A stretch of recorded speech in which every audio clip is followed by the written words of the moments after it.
Hello बच्चों। तो बच्चे आज एक नया टॉपिक फिर से लेकर के आए हैं, ईथर।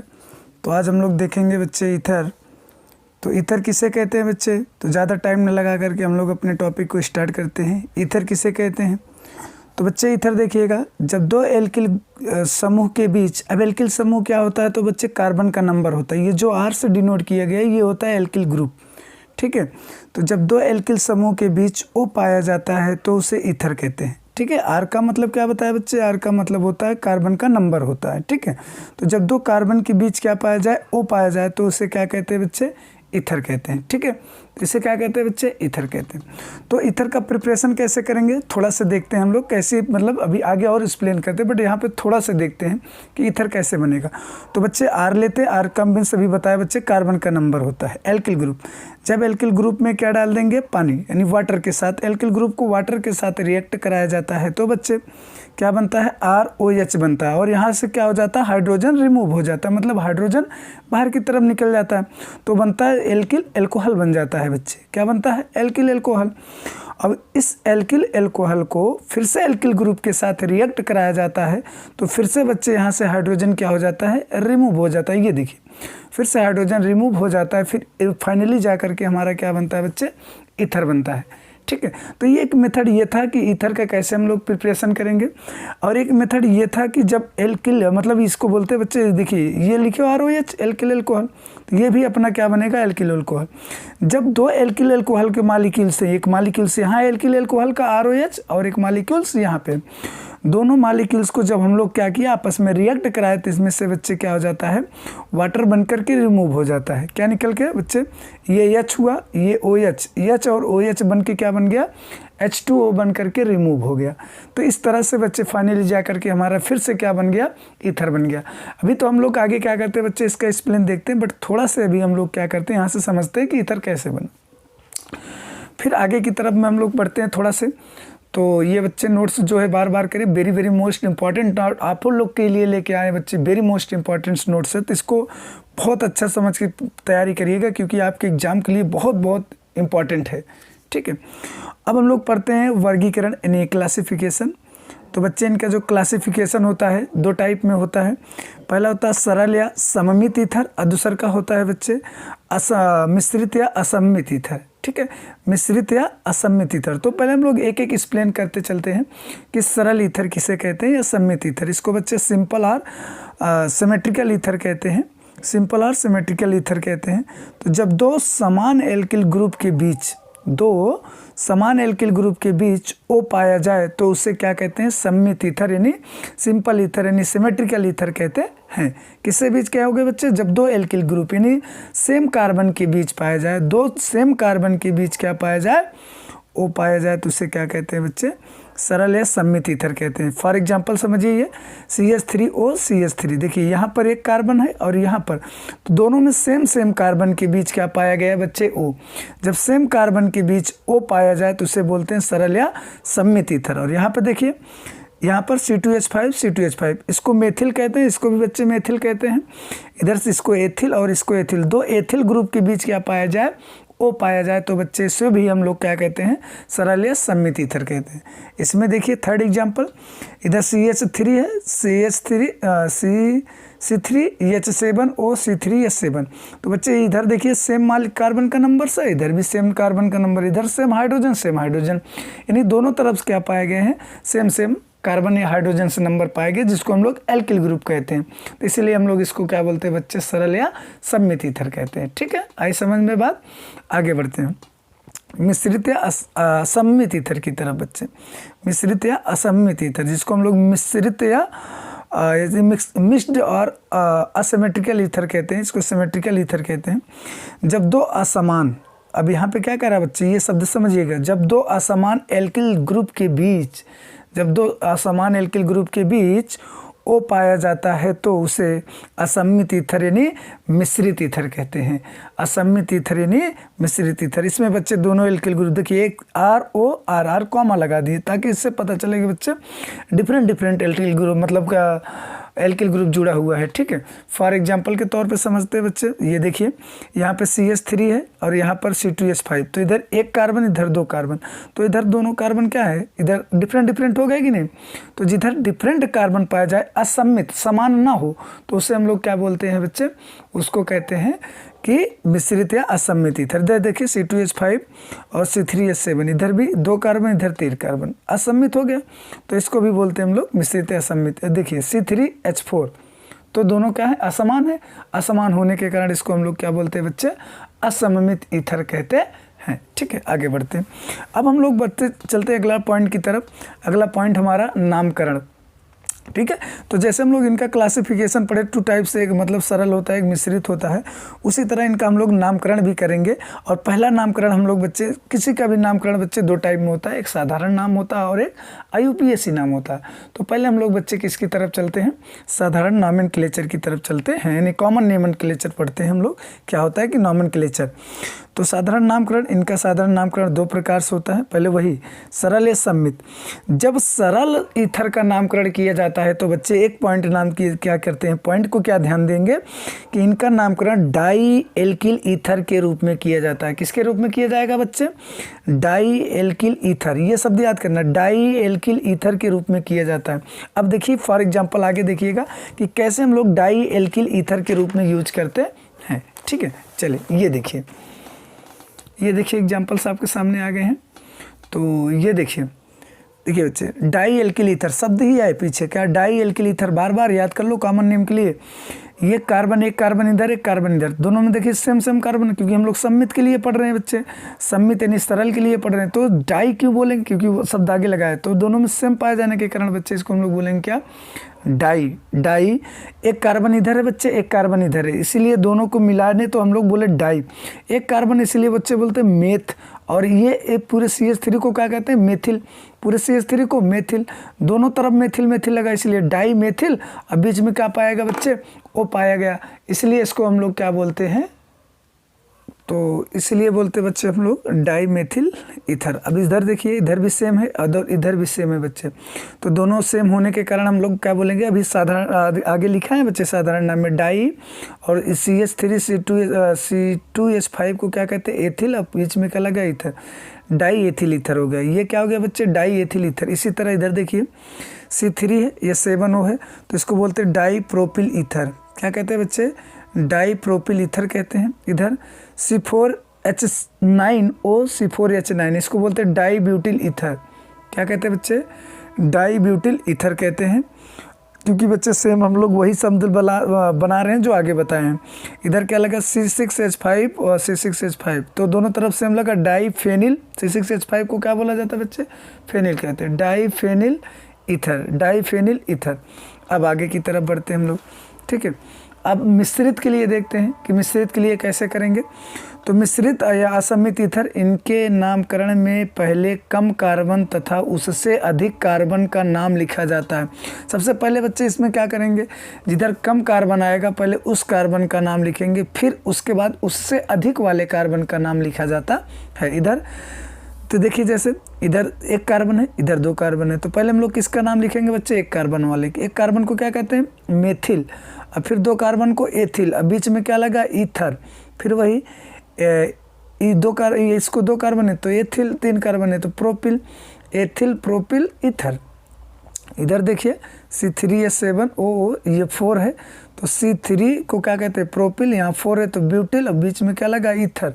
तो इस तरह से बच्चे असम्मित ईथर का हम लोग नामकरण बताते हैं, ठीक है। चलिए आगे बढ़ते हैं। अब आगे हम लोग पढ़ते हैं बच्चे IUPAC नामकरण। ये बहुत इंपॉर्टेंट है बच्चे, पूछा भी गया कई बार एग्जाम में, आपके बोर्ड एग्जाम में, ठीक है। IUPAC नॉमेनक्लेचर पूछा है, तो करते हैं क्या, इनका IUPAC नामकरण करने के लिए ये शब्द याद कर लो बच्चे, एल्कोक्सी एल्केन के रूप में किया जाता है। एल्कोक्सी एल्केन, इतना ही शब्द रखो। एल्क का मतलब बार बार कहते हैं बच्चे, एल्क का मतलब होता है कार्बन का नंबर, और ऑक्सी जोड़ देना है, और एल्क फिर वही कार्बन नंबर और एन जोड़ देना है, ठीक है। अब देखिए कैसे करेंगे, नोट करके एक पॉइंट छोटा से बना करके आप लोगों को समझने के लिए बच्चे पॉइंट लिखे हैं। जिस तरफ एल्किल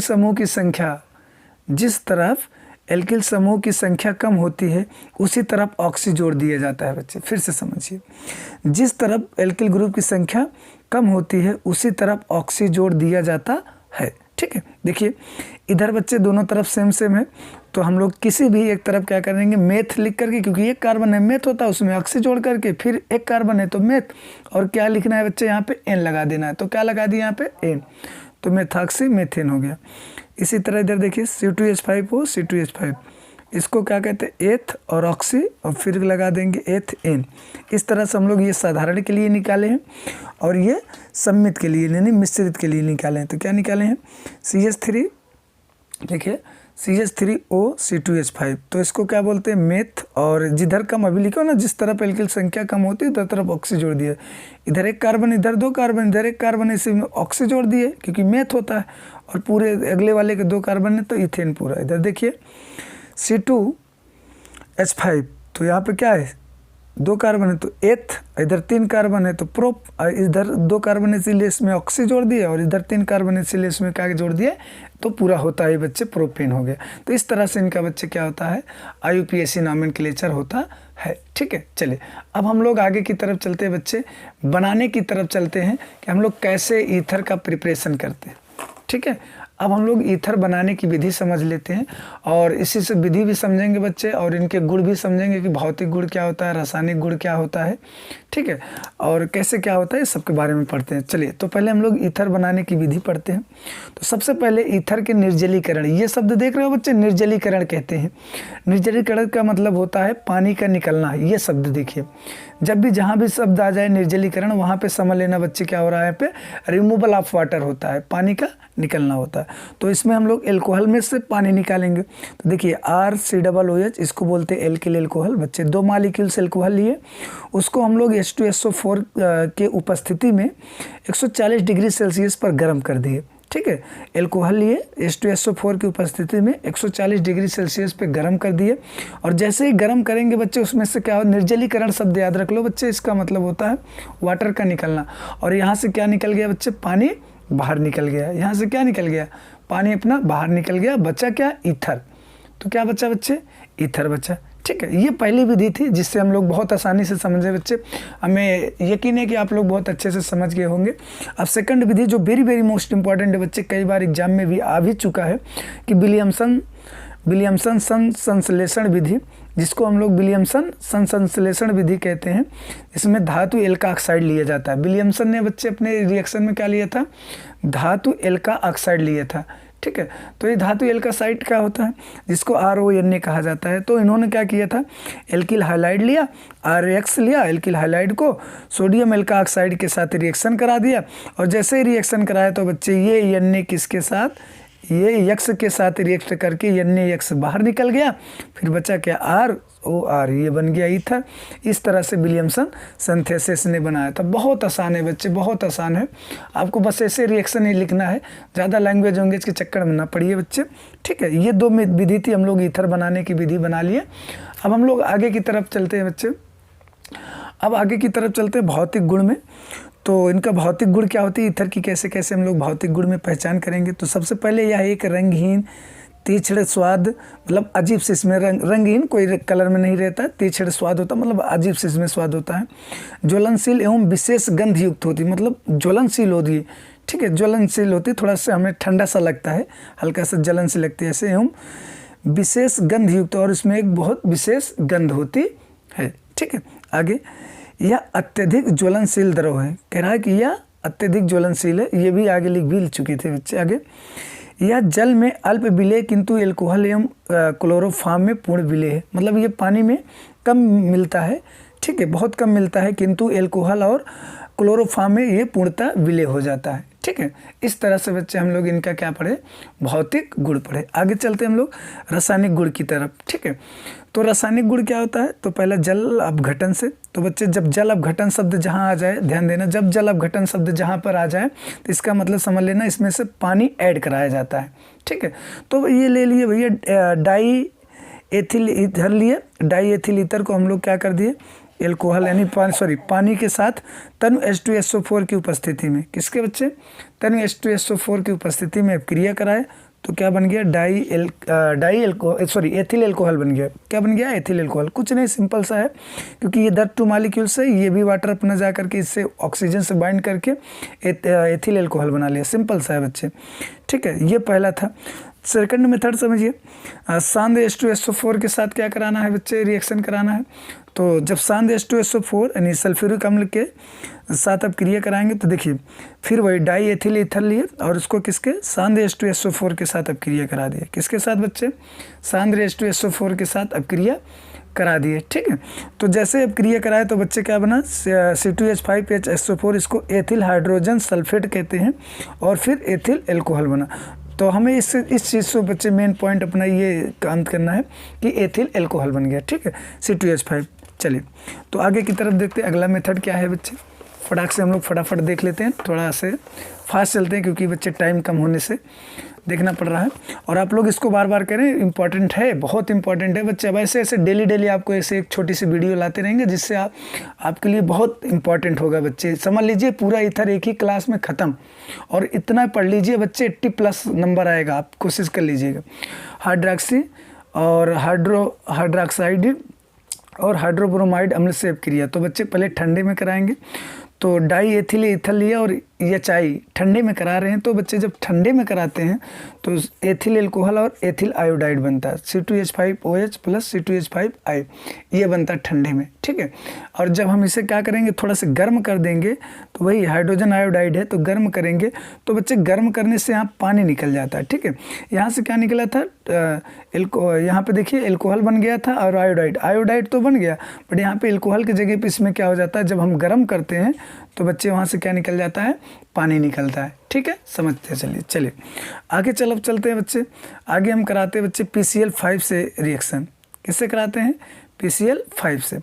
तो जब एथिल एल्कोहल लेते हैं, आपको पिछली क्लास में बताए होंगे बच्चे कि जब PCl5 ये ऑक्सीजन, जब भी PCl5 क्लोरीन कोई भी PCl5 हो ऑक्सीजन पा जाता है तो POCl3 यानी फास्फोरिक क्लोराइड निकालता है। क्या निकालता है बच्चे, फास्फोरिक क्लोराइड। ये ट्रिक अपने दिमाग में सेव कर लेना। तो ये डाई एथिल ईथर है और PCl5 के साथ रिएक्शन करा दिए तो बच्चे POCl3 निकल गया। बाकी जो बच गया क्या बचा, तो C2H5Cl बचा बच्चे, 2 Cl बचा था, तो आगे हम लोग 2 वैलेंसी लगा लिए, जिससे कि हमारा C2H5 और ये भी C2H5 दोनों क्या हो गए बच्चे, बैलेंस हो गए, ठीक है। अगला थायोनिल क्लोराइड से कराएंगे। COCl2 को क्या बोला जाता है बच्चे, थायोनिल क्लोराइड कहते हैं। थायोनिल क्लोराइड से क्रिया कराएंगे तो C2H5 हो C2H5, और इसको थायोनिल क्लोराइड के साथ कराए तो बच्चे सल्फर डाइऑक्साइड बनता है। इसमें भी ये पॉइंट्स ध्यान देना, और फिर वही एथिल क्लोराइड। अगला अपचयन कराते हैं बच्चे। जब हम लोग इसका अपचयन कराएंगे तब अपचयन का मतलब होता है हाइड्रोजन के साथ, ठीक है, रिडक्शन कराते हैं। तो जब इसका डाई एथिल ईथर को हाइड्रोजन मतलब अब रिडक्शन कराते हो तो क्या बन जाता है, इथेन और वाटर बनता है, ठीक है, लाल फास्फोरस के प्रेजेंस में हाइड्रोजन आयोडाइड के, ठीक है। आगे देखिए ऑक्सीकरण कराते हैं। तो ऑक्सीकरण में बच्चे नेसेंट ऑक्सीजन के साथ, ये नवजात ऑक्सीजन है, इसके साथ आप अपक्रिया कराएंगे। तो इसके साथ जब अपक्रिया कराते हैं तो पहले एसिटल्डिहाइड बनता है, और फिर से यहाँ से बच्चे नवजात ऑक्सीजन के साथ रिएक्ट करा देते हैं, ठीक है। तो ये क्या बन जाता है, एसिटिक एसिड बन जाता है। इस तरह से बच्चे हमारे ईथर के सारे पॉइंट कंप्लीट हो गए। क्या आई होप आपको बच्चे सारी ये क्लासेस समझ में आई होगी, और एक बार आप फटाफट अपने नोट्स बना लीजिएगा और उसमें से बच्चे समझने की कोशिश करिएगा, तब आपको समझ में अच्छे से आएगी, ठीक है। चलिए तो बच्चे अच्छे से समझिए, ऐसे डेली नोट्स लेकर के आपको आते रहेंगे, ठीक है। आप अच्छे से पढ़िएगा और वीडियो को लाइक शेयर कर दीजिए। तो आज की क्लास में इतना ही रखते हैं, फिर आगे मिलते हैं। थैंक यू बच्चे, धन्यवाद।